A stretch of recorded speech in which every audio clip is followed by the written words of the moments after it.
Al-Qur'anul Karim ya, dia menyentuh siapa saja dan apa saja, maka menjadikan sesuatu tersebut menjadi mulia. Kita katakan Al-Qur'anul Karim turun kepada siapa? Turun kepada Nabi sallallahu alaihi wasallam. Makanya menjadi nabi yang termulia. Kemudian turun di mana? Di Mekah. Maka menjadi kota termulia. Kemudian lagi turun di Lailatul Qadar. Jadilah apa? Malam termulia. Kenapa dia paling mulia? Karena dia adalah firman Allah, kalamullah. Tentu tidak sama dengan perkataan manusia. Kemudian di antara keutamaan Al-Qur'an ya, yang jadi imam yang terbanyak hafalannya. Aqra'ukum di kitabillah. Kisah seorang sahabat masih kecil, Nabi sallallahu alaihi wasallam mengatakan kepada dia dan keluarganya dan jamaahnya, ya ummukum aqra'ukum li kitabillah. Hendak ingin jadi imam yang paling mahir dalam Al-Quran. Ketika mereka berjalan atau mereka pergi, akhirnya mereka mau jadi imam, bingung. Dicek satu persatu, ternyata yang paling banyak hafalannya seorang sahabat masih junior, umurnya 6 atau 7 tahun. Akhirnya jadi imam, subhanallah. Yang lain enggak berani. Kenapa? Dia yang paling banyak apa? Hafalannya. Kenapa dia yang paling banyak hafalannya? Dia sering berinteraksi dengan orang datang dari sahabat-sahabat, dia ketemu sehingga dia hafal surat ini, dia hafal surat ini, dia hafal surat ini. Ketika mau milih imam dicek, ternyata dia si kecil ini sahabat yang paling banyak hafalannya. Demikian juga Nabi sallallahu alaihi wasallam menyuruh di Uhud yang dikuburkan terlebih dahulu yang paling banyak hafalannya. Waktu perang Uhud, para sahabat yang meninggal banyak, 72 orang. Kemudian Nabi suruh kuburkan, mereka merasa berat kalau harus satu-satu digali. Akhirnya mereka bilang, Rasulullah bagaimana? Kata Rasulullah SAW, kuburkan 2-3 dalam satu liang lahat. Kemudian waktu mau dikubur, Nabi ditanya, ya Rasulullah, siapa ini yang di luar 3 orang ini? Kata Nabi SAW, lihat ya, siapa di antara mereka yang paling banyak hafalannya. Maka dia yang pertama kali dimasukkan dalam liang lahat.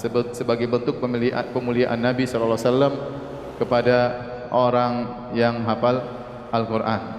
Dalam hadis juga kata Nabi SAW, waktu Umar bertemu dengan seorang pegawainya, Umar bertanya, siapa yang kalian jadikan mimpin di kampung tersebut? Maka pegawainya berkata, seorang maula, budak. Dulunya budak, kemudian merdeka. Loh, kenapa tidak yang dijadikan penguasa atau misalnya Pak RW-nya atau kepala sukunya, kenapa harus bekas budak? Kata pegawai Umar, karena dia banyak hafal Al-Quran. Maka Umar berkata, sungguh benar sabda Nabi SAW, Inna Allaha rafa'a bihadzal Qur'an aqwaman wa wadaha bihi akharin. Sungguhnya dengan Al-Qur'an Allah mengangkat sebagian orang, dan dengan Al-Qur'an Allah hinakan sebagian orang gara-gara mereka meninggalkan Al-Qur'an. Jadi barometer para sahabat dahulu di antaranya dengan Al-Qur'an. Kalau orang ini punya hafalan Qur'an dan dia mengamalkannya dan dia ngerti tentang fikih Al-Qur'an, maka dia lebih utama untuk menjadi pemimpin. Utamaan ini di dunia. Di akhirat bagaimana? Kata Nabi SAW, ya, bahwasanya seorang yang hafal Al-Quran akan dinaikkan derajatnya sesuai dengan hafalan yang dia miliki. Kata Nabi SAW, yuqalu li sahibil Quran, dikatakan kepada ahli Al-Quran pada hari kiamat kelak, iqra wa rattil kama kunta turattil fid dunya fa inna manzilataka inda akhiri ayatin taqra'uha. Kata Allah Subhanahu wa taala, bacalah Al-Qur'an dan naiklah derajatmu. Sungguhnya kedudukanmu di surga sesuai dengan akhir ayat yang kau baca. Ini isyarat bahwasanya seorang berusaha untuk banyak baca Al-Qur'an.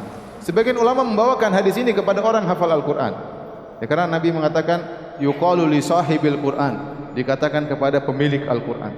Sebagian ulama mengatakan tidak harus hafal Qur'an, yang penting dia punya perhatian sama Al-Qur'an. Dia sering baca, maka pada hari kiamat dia akan naik derajatnya sesuai dengan bacaannya di dunia. Oleh kerana ini semua adalah cambukan bagi kita, ikhwan dan akhwat.